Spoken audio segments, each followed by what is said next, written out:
बिस्मिल्लाहिर्रहमानिर्रहीम। अस्सलाम वालेकुम नाज़रीन, आप देख रहे हैं मेरा YouTube channel astrologer Mauzam Khan और मैं हूं मौज़म ख़ान।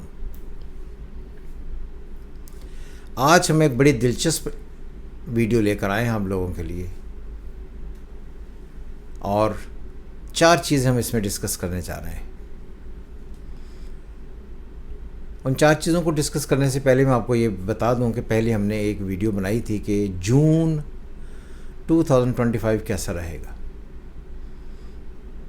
क्या उसमें दोबारा से फिर कोई इख्तलाफ, सर्जिकल स्ट्राइक्स होने की बातें होंगी। मैंने कहा था कि जून 2025 बिल्कुल वैसा ही होगा जैसे मई था, और मई में आपने देखा कि क्या हुआ, मिशन सिंदूर चला और वो तंदूर की शक्ल में ख़त्म हो गया। अब मोदी साहब ने एक नई बढ़त मारी है कि वो अब एक नया ऑपरेशन लॉन्च करने जा रहे हैं जिसका नाम है ऑपरेशन शील्ड। हम सबसे पहले ये डिस्कस करेंगे कि ये ऑपरेशन कैसा रहेगा। दूसरा ये है कि क्या ये जो उन्होंने वक्त चुना है क्या ये ठीक है। नंबर 3, इंडिया की कुंडली क्या कहती है कि उनके लिए आने वाला वक्त कैसा होगा। 4, मोदी की कुंडली क्या कहती है और मोदी का फ्यूचर कैसा होगा। ये 4 चीज़ें हम एस्ट्रोलॉजिकली डिस्कस करेंगे। सबसे पहले मिशन ऑपरेशन, जिसे हम कहते हैं ऑपरेशन शील्ड। उन्होंने ऑपरेशन शील्ड का नाम दिया क्योंकि जो उनकी सुबह मिशन सिंदूर की वजह से हुई थी, मुंह छुपाते फिर रहे हैं तैयारी गिरने की वजह से। फ्रांस के जो एनालिस्ट हैं वो वहाँ पर आकर बैठे हुए हैं इंडिया में और कह रहे हैं कि हमें जो तैयारी उनकी गिनती करवाएं, लेकिन ये नहीं करवा रहे। तो उस खिफ़त को मिटाने के लिए कोई और ये कदम ऐसा उठाएंगे जिसकी वजह से एक दफ़ा फिर सर्जिकल स्ट्राइक्स होंगी। और इस बात को बार बार लोग मुझे कहते हैं कि what is the difference between surgical strikes and full fledged war. Full fledged war नहीं होगी, इस बात को समझें, लेकिन सर्जिकल स्ट्राइक्स होंगी और थोड़ी ज़्यादा इस वजह से होंगी क्योंकि इस वक्त जो जून का महीना है उसमें प्लानिटरी कंडीशन क्या है। Sun in Gemini, Saturn in Pisces, Rahu in Pisces, Jupiter in Gemini. तो ये बहुत ही अजीबोगरीब किस्म की प्लानिटरी कंडीशंस है। तो इसलिए ये देखिए कि मिशन सिंदूर जो आगे बढ़ता है तो इसका क्या बनता है। तो मेरे हिसाब से जो इन्होंने प्लानिटरी कंडीशन चुनी है ये बिल्कुल भी ठीक नहीं है। उसकी वजह है कि ये एक ऐसा महीना है जिसमें कैटास्ट्रॉफी और डिस्ट्रक्शन ज़्यादा होने के चांसेस हैं। और अनफॉर्चुनेटली जो प्लानिटरी कंडीशन फॉर इंडिया है वो इसलिए ठीक नहीं है कि उनका जो जुपिटर, उसका मरकरी है, वो बाय बर्थ कोई बहुत ही ज़्यादा स्ट्रॉन्ग नहीं है। और जिस वक्त ट्रांजिटरी पोजीशन में मार्स जो है वो जेमिनी में है जो अफ्लिक्टेड है। तो आई थिंक कि डिज़ास्टर्स टाइम होगा इंडिया के लिए और बड़ी डिस्ट्रक्शन आने के चांसेस होंगे। तो इसलिए अगर हम देखते हैं तो ये मुझे नहीं लगता कोई इतनी प्लानिटरी कंडीशन किसी भी एतबार से ठीक है। पाकिस्तान का 11वां घर बनता है, 11वें का लॉर्ड उठकर पहले में आया है। पाकिस्तान को फिर कोई फॉरेन एड फॉर कोई स्पोर्ट, कोई एक्स्ट्रा स्किल्स जो एयर की शक्ल में हो, फ्लाइंग की शक्ल में हो, जेट्स की शक्ल में हो, कॉरस्पॉन्डेंस हो, जेट्स हों, आप उसे इलेक्ट्रॉनिक्स से जोड़ सकते हैं, आप उसे रेडार से जोड़ सकते हैं, क्योंकि ये सारी कम्युनिकेशन की सारी चीज़ें, इनमें पाकिस्तान को एडवांटेज हो जाएगा और इंडिया के लिए नुकसान होगा। क्वेश्चन है 2, क्या ये जो वक्त उन्होंने चुना है ये ठीक है। तो मैंने पहले भी कहा कि ये बहुत ही अजीबोगरीब किस्म का वक्त है जो उन्होंने वॉर के लिए चुना और ये बिल्कुल भी ठीक टाइम नहीं है। जब भी आप किसी दोनों मुल्कों के चार्ट पढ़ते हैं तो चार्ट में स्ट्रेंथ देखनी होती है कि किसकी स्ट्रेंथ क्या है। तो उनका जो मरकरी है वो 3रे घर में बैठा हुआ है और ठीक नहीं बैठा हुआ, और मोदी की अपना जो वीनस है, मरकरी है, वो अफ्लिक्टेड है।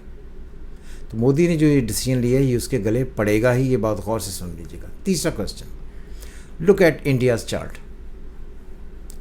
इंडिया का चार्ट है Rahu in Taurus, Mars in Gemini, जिसका lord Mercury with Sun, Moon, Mars, Venus and Saturn in cancer.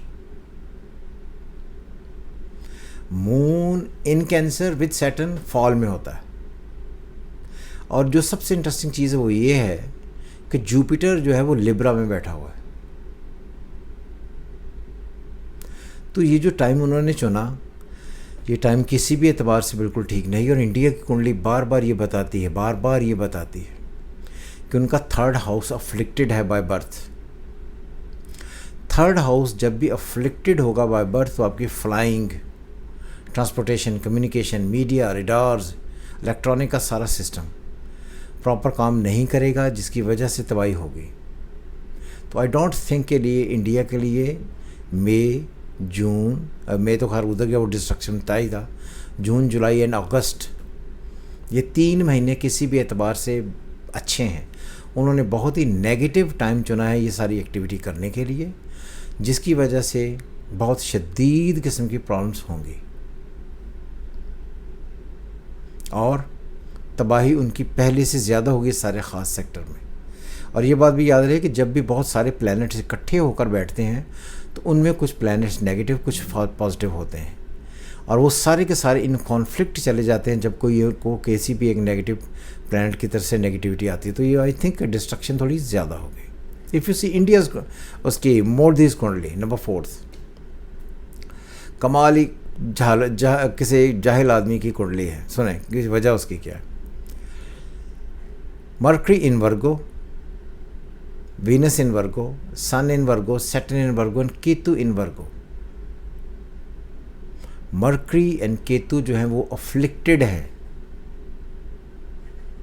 और इस वक्त जो सन है, मोदी साहब का जो सन है वो 10th हाउस में अफ्लिक्टेड है, जो मून से 6ठा 8वां बनता है। तो आई थिंक मैंने पहले भी कहा था कि मोदी एक माइंडलेस आदमी है, क्योंकि मार्स और मून उसका 3rd हाउस में बैठा हुआ है। जब भी मार्स और मून यानी कि मरीख और कमर 3rd हाउस में बैठती हैं स्कॉर्पियो में, तो ये वीक पोजीशन है, क्योंकि आज जिस महीने में ये सारी एक्टिविटी करने वाले हैं that is June, which is 8th house. तो मुझे तो बार बार ये लगता है कि मोदी को कोई ना मार दे। और ये बात याद रहे कि जब तक सितंबर 2025 आएगा मोदी का करियर ख़त्म हो चुका होगा, और मोदी के लिए द मोस्ट डिस्ट्रक्टिव टाइम है जून। ये मैंने पिछली वीडियो में भी कहा था। तो जब जून गुजरेगा तो फिर हम देखेंगे कि क्या सिनेरियो है। और ये बात याद रहे, अब मोदी का पॉलिटिकल करियर आगे बिल्कुल नहीं बढ़ने लगा। वो कुछ भी कर ले, उसकी ज़िंदगी में हार है और नेगेटिविटी है, जो आप जून में देखेंगे। सो इसलिए जो शील्ड है, ये बाद में कोई और ऑपरेशन, इसको जिस बार ना ऑपरेशन सिंदूर था तो वो तंदूर बन गया, ये शील्ड है तो ये फिर कुछ और बन जाएगा। सो खुश रहें, देखते रहें एस्ट्रोलॉजिकल एनालिसिस जो मैंने आपको बताया है। ये एस्ट्रोलॉजिकली एनालिसिस है। जिसको भी लगता है कि थोड़ी सी इसमें चीज़ें उनके अगेंस्ट हैं या उनके ख़िलाफ़ हैं, तो वो हमसे रब्ता कर सकते हैं, पूछ सकते हैं, कांटेक्ट कर सकते हैं। प्लानिटरी कंडीशन ऐसी है, क्या करें। तो ये बहुत ही शदीद ही अजीबोगरीब प्लानिटरी कंडीशन है, जो इंडिया के लिए जून के महीने, जुलाई और अगस्त, ये 3 महीने वर्स्ट कम वर्स्ट होंगे, जिसमें वो अपनी सारी साख तबाह कर बैठेगा। सो खुश रहें, देखते रहें मेरा चैनल। खुदा हाफिज़। पाकिस्तान जिंदाबाद।